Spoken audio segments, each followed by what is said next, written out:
Buenos días a todos.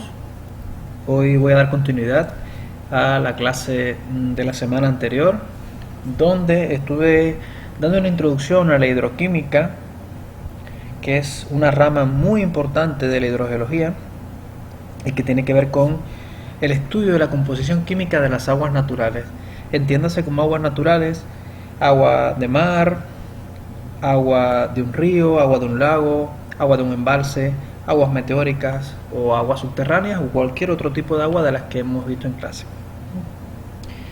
En ese momento estuvimos abordando la composición química del agua de mar y la importancia que tenía esta como patrón de referencia para comparar una muestra determinada de agua que hayamos mandado al laboratorio.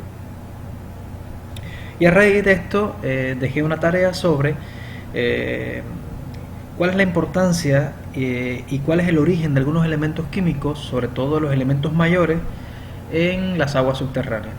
Recuerden que los elementos mayores, mayoritarios, o los constituyentes mayoritarios del agua son los cationes y aniones. En el caso de los cationes, sodio, potasio, magnesio, calcio y a veces estroncio, litio. Y en el caso de los aniones, sulfato, bicarbonatos y cloruros. Y el bromuro, que también es importante. Fluoruros y nitritos o nitratos son importantes, pero son considerados minoritarios. Bueno, hoy me voy a referir a cuál es el origen, muy brevemente, de las sustancias disueltas en el agua subterránea. O sea, cuál es el origen de esos cationes y aniones en las aguas subterráneas. Bueno, empezamos con el ion cloruro. El ion cloruro puede venir de lavado de terrenos de origen marino. Quiere decir que si tenemos una zona con una interfaz costera, una zona continental que está cerca de la costa, pues podemos tener cierta influencia, cierta implicación de contaminación por cloruro. Obviamente, ya sabemos que el cloruro en el agua de mar es alrededor de 19.000 miligramos por litro. Mezcla con aguas marinas en regiones costeras, vertidos urbanos, industriales, explotación de hidrocarburos, etc. También una fuente de cloruro es la mezcla con rocas evaporíticas o suelos o geología que haya tenido o haya estado expuesta a condiciones evaporíticas. Y otra proveniencia del cloruro es de manifestaciones volcánicas, intrusivas, hidrotermales, porque sabemos que hay gases que tienen mucho cloro, gases magmáticos que tienen mucho cloro. El sulfato puede provenir del lavado de terrenos de origen marino también. Recuerden que el sulfato en el mar es alrededor de 2.700 miligramos por litro. Hay menos sulfato obviamente en el agua meteórica y en el agua subterránea. Por tanto, si hay mezcla con agua de origen marino, el agua dulce puede adquirir parte de ese sulfato. Oxidación de sulfuros en rocas ígneas metamórficas y sedimentarias, disolución de yeso, anhidrita en terrenos con contenido de yesífero. En aquellos lugares donde el agua está en contacto con zonas donde hay yeso, anhidrita, se va a enriquecer nuestra agua dulce con sulfato y con calcio, porque obviamente el yeso y la anhidrita son sulfatos de calcio. Actividades urbanas, industriales y la presencia de fertilizantes. El carbonato y el bicarbonato está estrechamente relacionado con lo que es el sistema CO2. Sabemos que el CO2 es un gas que está presente en la atmósfera, es un gas también que proviene de la contaminación ambiental, de las manifestaciones volcánicas, de intrusivos, de magmas, por tanto, también de materia orgánica. Por tanto, el CO2 puede estar presente y puede generar ciertos cambios en el carbonato y el bicarbonato si en nuestra área de estudio hay alguno de esos procesos antes mencionados. También la disolución de calizas y dolomías. ¿Okay? Cuando hay disolución de calizas y dolomías, se va a desprender, se va a generar que haya más bicarbonato, más calcio, más magnesio en nuestras aguas. Hidrólisis de silicatos, ayudada por la presencia de CO2. Y aquí, pues lo más importante es esta gráfica que ya les he puesto anteriormente, que es el pH versus la fracción de CO2. Fíjense que para pHs, de hecho aquí debía estar el ácido carbónico, para pHs inferiores a 5, la especie dominante es el CO2, es el ácido carbónico. Entre 5 y 8 punto algo, la especie dominante va a ser el bicarbonato, y para pH mayores de 8 o 9 la especie dominante va a ser el carbonato, ¿sí? Para el caso de los cationes, pues el sodio, sabemos que los feldespatos tienen mucho sodio, como es el caso de la albita, la nortita tiene calcio. También lavado de sedimentos de origen marino. Recuerden que en el mar hay 10.000 miligramos por litro de sodio, por tanto puede haber mezcla con agua de mar, agua dulce con agua de mar. Disolución de sales evaporíticas. La halita tiene sodio. También por explotación de hidrocarburos, vertidos urbanos, etc.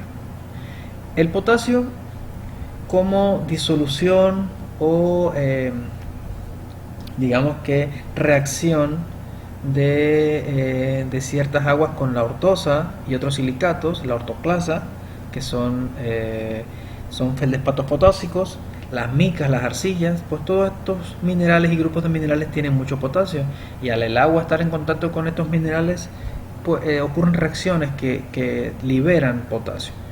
Disolución de sales de potasio, esto es como la silvita, ya estamos hablando, estos son en ambientes evaporíticos de muy alta evaporación, muy alta evaporación, en actividades mineras, actividades industriales, agrícolas, etc.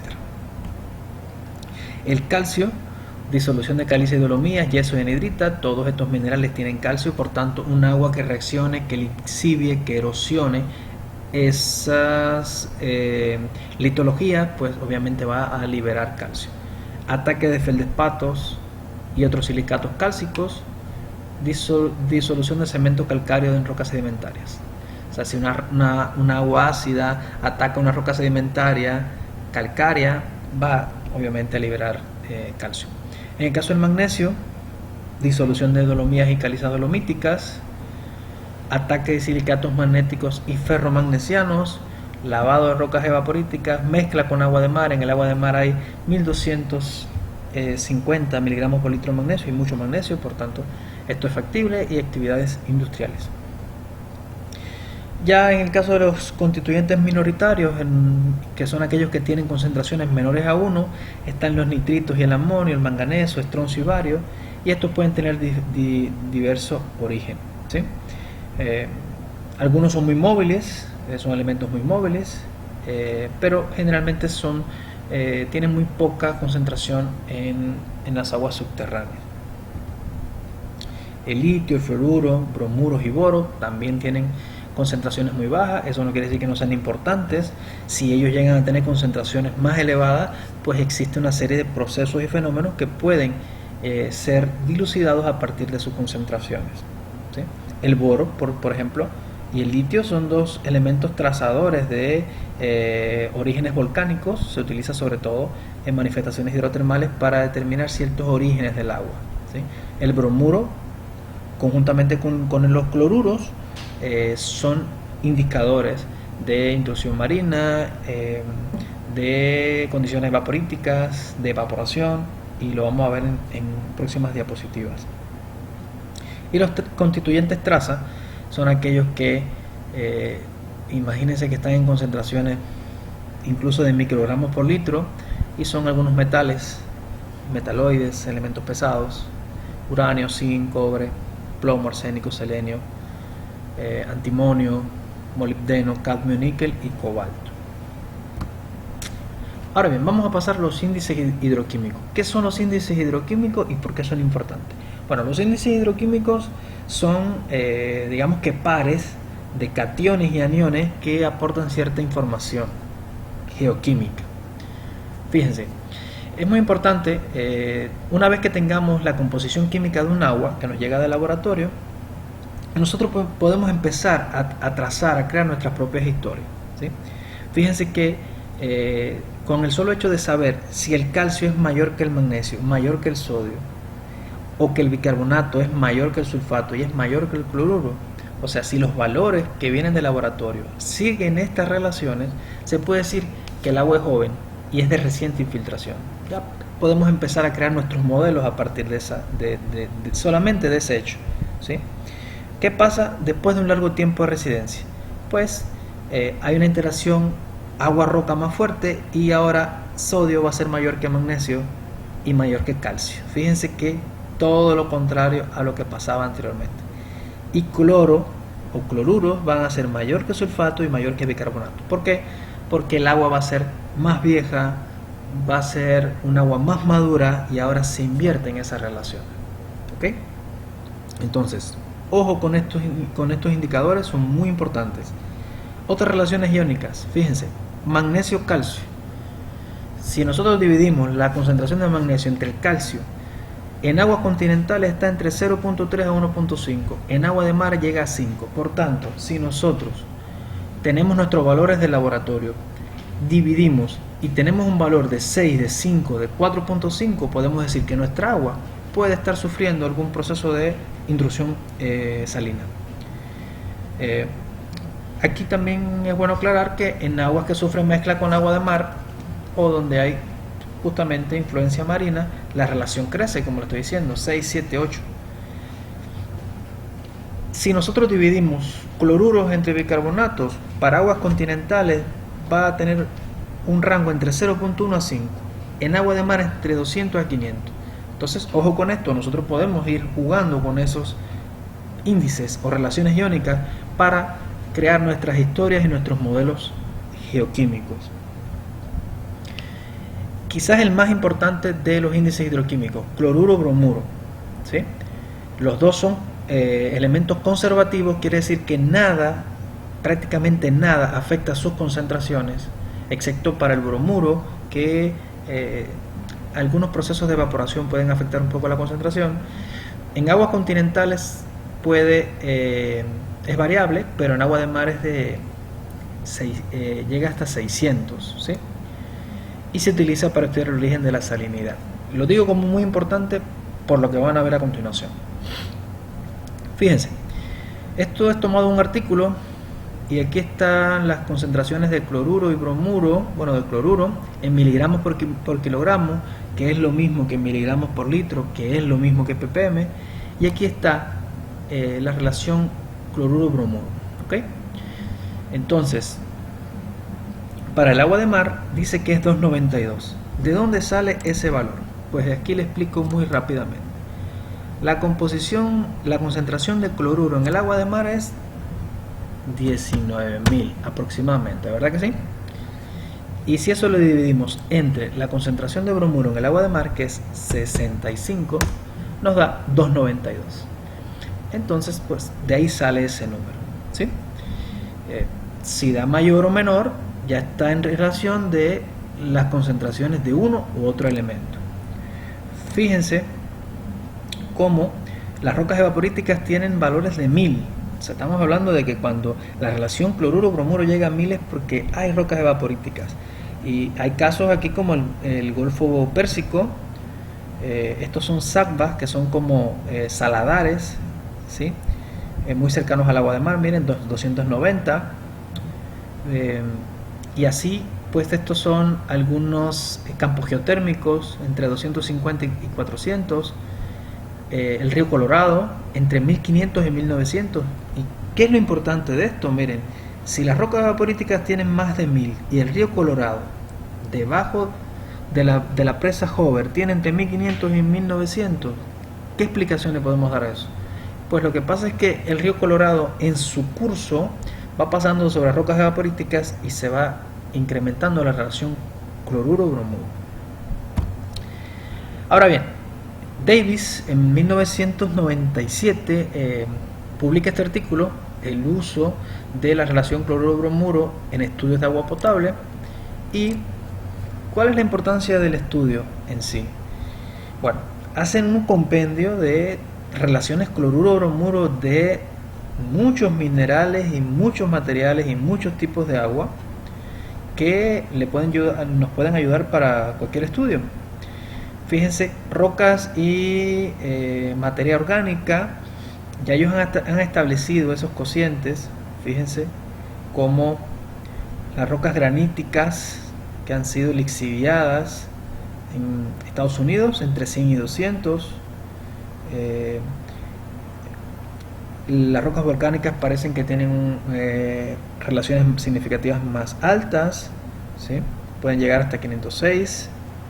Andesitas 331, basalto 196. O sea, esta persona estudió la relación cloruro-bromuro en cada uno de los materiales y minerales y rocas habidas y por haber. Pues esa es la importancia del artículo. Aquí habla sobre los ríos, que los ríos tienen concentraciones menores a 100, obviamente porque tienen poco cloruro y poco bromuro, por tanto su relación va a ser baja.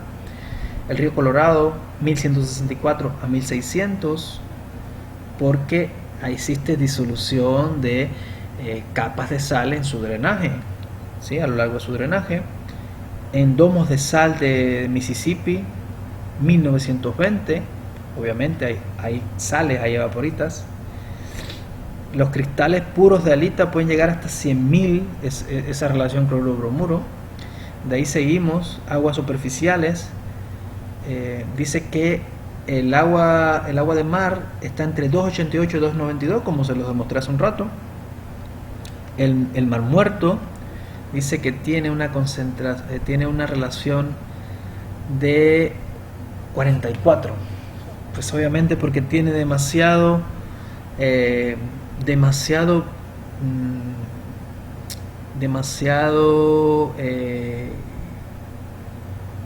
bromo y muy poco cloro. Tiene más bromo que cloro, si lo vemos como relación. Tiene 44. Y así, miren, pasamos a lo que son las ventilas hidrotermales. Tienen una media de 275, campos geotérmicos, pozos profundos. Esto es un compendio magistral de relaciones cloruro-bromuro. Miren aquí, seguimos con aguas dulces y estos son salmueras, ¿sí? Y así sucesivamente.